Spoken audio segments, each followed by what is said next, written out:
If you would like to understand why the archetypes of the collective unconscious, the archetypes of our brain are important to know about and why they're an essential part of our survival as humans, listen to this entire video. Alright, so the collective unconscious is a concept of, I believe, really developed by the psychoanalyst Carl Jung. And the collective unconscious is it's a subset of our mind, which is inherited by our ancestors and which is deeply, deeply ingrained in every single human across the planet. So, across cultures, the subconscious, the collective unconscious has the same contents in North America as in the Philippines, for example.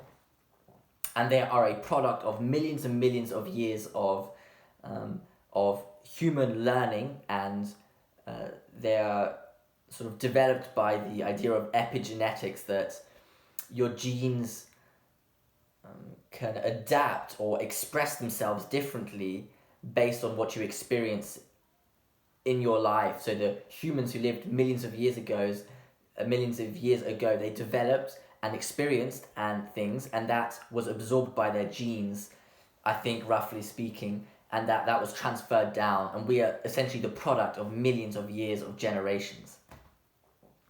Now, archetypes are the contents of the collective unconscious. They are different behavioral patterns and images that we use to perceive the world. Now, in recent times, the emphasis on logic and science in, I would say, Western cultures has become increasingly more important. So the idea that, if science doesn't prove it's right, then it's maybe not reliable and shouldn't be believed in. It's dismissed then if it's not measurable by science. And this idea that there is no truth in archetypes or the collective unconscious because it's hard to measure scientifically, I think that takes its toll on people, because what the logic is saying there is that there is no good in being a hero or following the hero archetype in life. There's no goodness in it. And I think deep down in our unconscious or our subconscious, we disagree with that idea of that there is no meaning in the archetypes, and we disagree with the scientific logic that we are currently faced with, because it is a part of our lives. And I think what we experience is the opposite of what logic is saying. We do use the archetypes to perceive the world, and it's been useful for our ancestors to be convinced that there is some meaning in life, or objective meaning, that the archetypes explain a way to... They sort of teach you a behavioral pattern that will increase your survival. There's utility in it. And it's this belief that everything has meaning, maybe, that the sun rises and the sun rises and it sets for a reason, that in the wild, in nature, everything has its purpose. There's like a transcendent meaning of everything, and each being contributes to this transcendent nature. And those who believed in it, I think, had an advantage in survival, because it had survival utility. What it means is that it's it was useful. That was believing in this meaningful narrative in life was useful, because when you believe everything has a meaning, you take responsibility for your actions. It's like the opposite of nihilism, because here you think with meaning, if I behave badly, that I will suffer, the people around me will suffer. It's like suboptimal behavior. Whereas in nihilism, it's like the idea that there is no meaning in anything, and you can basically behave however you want. In the end, it doesn't matter. And that's like an attitude whereby you don't adopt the responsibility for your behavior. Whereas here, if you believe in the archetypes that being a hero or acting out heroic behavior symbolically is useful to your life and the life of the people around you, something happens, something meaningful happens. You behave differently and you actually produce,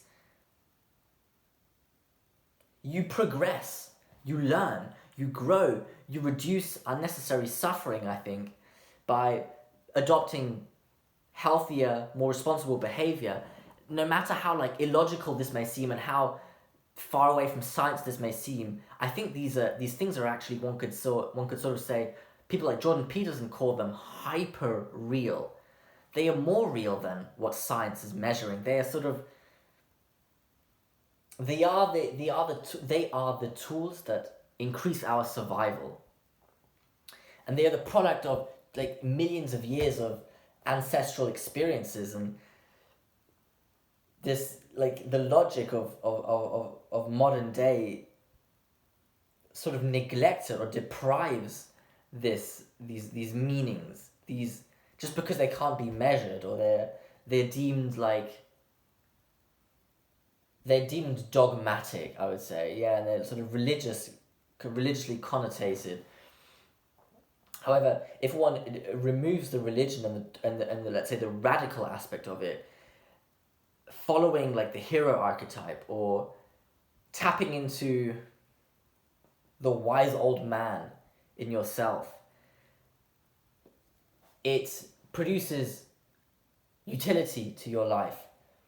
And seeing the world as that everything has meaning, you take responsibility for your behavior then, and that's excellent, because then you start attending yourself to fix your own life, to maintain your relationships and take care of yourself and avoid destructive behavior that is tainted with nihilism. And that's why listening to archetypes, reading about them, understanding them, and tapping into them in your own consciousness or subconsciousness, unconsciousness, is of utility to your life and shouldn't be dismissed. There is something, when I personally read about archetypes, I'm currently reading Carl Jung's Archetypes in the Collective Unconscious. He doesn't really back it up by much science, but what he's talking about seems like there's something inside of it. There is something, I might even dare to say, true about it. And that's very interesting. I gravitate to it. Maybe it's because I'm young and I want answers for life, to reduce the uncertainty and the complexity. That could be. But it somehow makes sense what he's saying. I already know what he's saying. He is simply formulating it, and I get so excited when I read it, because it makes sense, and it's awesome to hear it. It really is. So I can recommend books like Archetypes in the Collective Unconscious if you want to delve into the realm of archetypes and understand them more. And they archetypes. They give sense to us. They allow us to make also reduce the complexity of life, because we're allowed to make simplifications and understand that this happens because of this behavioral pattern, and this person is acting this way because his anima is taking control, or he is acting out like a hero because that's what his soul desires or is designed to do, to act out.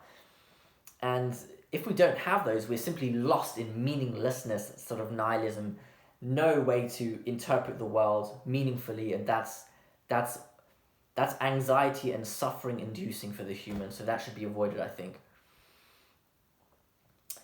Yeah, so thank you for listening. This video was on archetypes and why knowing about them creates utility for our life, and following them might be useful to us. I hope you enjoyed it. Thank you for listening.